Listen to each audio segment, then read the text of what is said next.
विजय मानकर जी और लक्ष्मी मानकर जी पति पत्नी है। जहाँ लोग अपने घरों में बैठ कर के ऐश्वर्य भोग रहे हैं तो उसका त्याग करके समाज में जागृति पैदा कर रहे हैं, तो ऐसे लोग करोड़ों में एक होते हैं। तो इसके लिए मैं इनका धन्यवाद करता हूँ। और एक बात सामने आती है कि हमारी जो माताएं बहनें हैं वो ब्राह्मणवाद में उलझी हुई है। जब ब्राह्मण कथा करता है तो सबसे ज़्यादा वहाँ पर माताएं बहनें मिलती हैं। उनके साथ उनके छोटे छोटे बच्चे होते हैं। ब्राह्मण कहता है हाथ खड़े करो, तो हाथ खड़े कर देती हैं। ब्राह्मण कहता है कि आप हाथ जोड़ो, नमस्ते करो, साष्टांग नमस्ते करो, पैर छुओ, वो वैसे ही करती हैं। तो इस बात से ये सिद्ध होता है कि वो ब्राह्मण के चंगुल में है। ब्राह्मण उनसे पूजा पाठ करवाता है। अब पूजा पाठ किसकी कर रहे हैं पता नहीं है कि अपने हैं गैर हैं।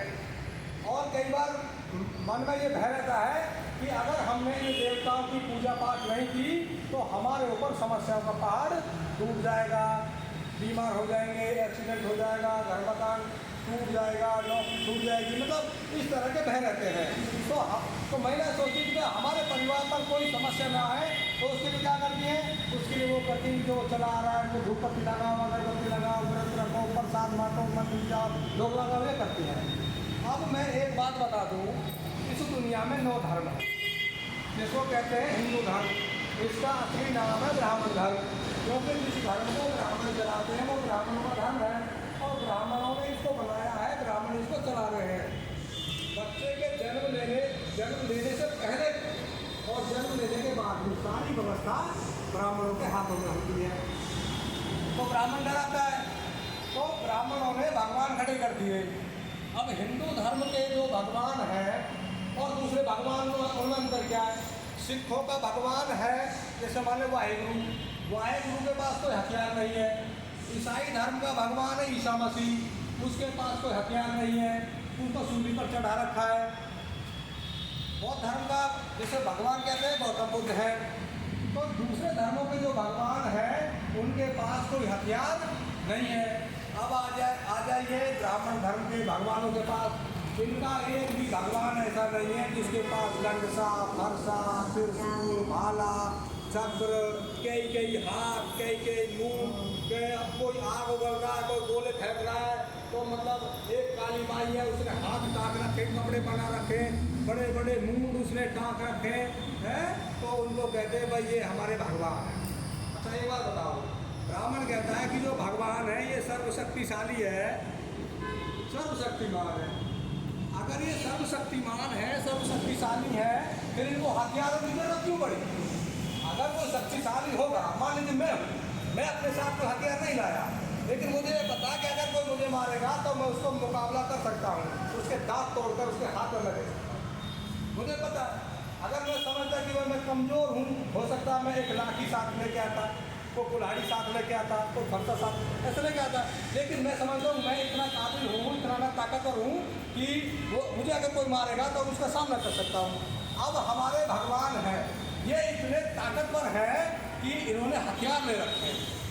अगर जब हम ब्राह्मण से पूछते हैं तुमने ये जो भगवान बना है इनके पास हथियार क्यों है, कहते हैं मैं दुश्मन को मारने के लिए, राक्षसों को मारने के लिए। तो कहने का मतलब है जो राक्षस है इनसे ज़्यादा ताकतवर है और उसे बचाव के लिए, अपनी सुरक्षा के लिए भी हथियार रखे। तो इस बात से ये सिद्ध होता है कि ये कमज़ोर है, और जो कमज़ोर होता है वो भगवान नहीं हो सकता। हो सकता है क्या? जो कमज़ोर है वो भगवान नहीं हो सकता। हाथ खड़े करके बताओ इस बात में, कमज़ोर भगवान हो सकता है नहीं हो सकता?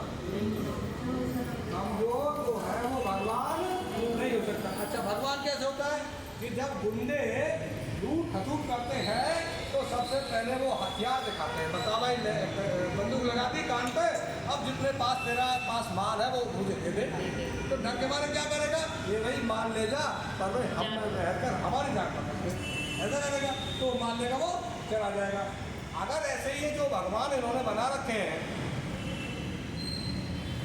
ये भी रुके नहीं है, क्योंकि ये डरा करके अपनी पूजा पाठ करवा रहे हैं और हमारी मेहनत की कमाई को अपने पास रखवा रहे हैं। हम लोग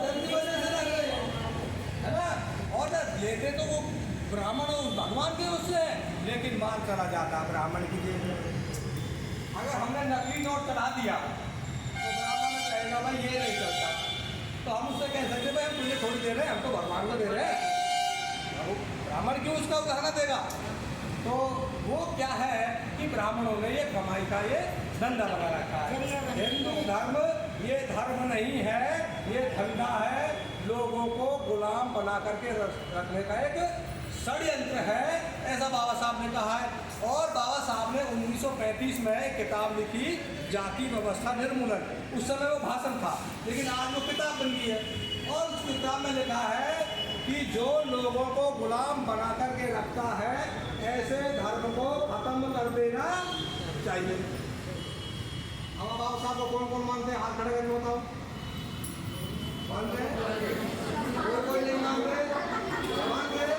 तो जो उनकी बात को, जो बाबा साहब को मान रहे हैं, वो उनकी बात को भी मानो। बाबा साहब ने कहा कि हिंदू धर्म को खत्म कर देना चाहिए, और इसको खत्म करना कोई धर्म नहीं कहलाएगा। ये मानवता के लिए बहुत बड़ा एक कार्य होगा। जब बाबा साहब को संविधान लिखने का मौका मिला तो बाबा साहब ने आर्टिकल 13 लिखा, और 13 में लिखा, इस संविधान के लागू होने से पहले के जो विधान थे, जो कानून थे, जो आपके मूल अधिकारों से असंगत थे, उन सभी को शून्य घोषित किया जाता है। कि जो मनुस्मृति, इनके वेद, इनके पुराण, इनके उपनिषद, जितने भी ये बने, इनको शून्य घोषित कर दिया। आर्टिकल 14 कहता है समता का अधिकार, सभी लोग समान हैं, किसी भी व्यक्ति के साथ जाति के आधार पर, रंग के आधार पर, वंश के आधार पर, धर्म के आधार पर कोई भेदभाव नहीं किया जाएगा, सभी समान।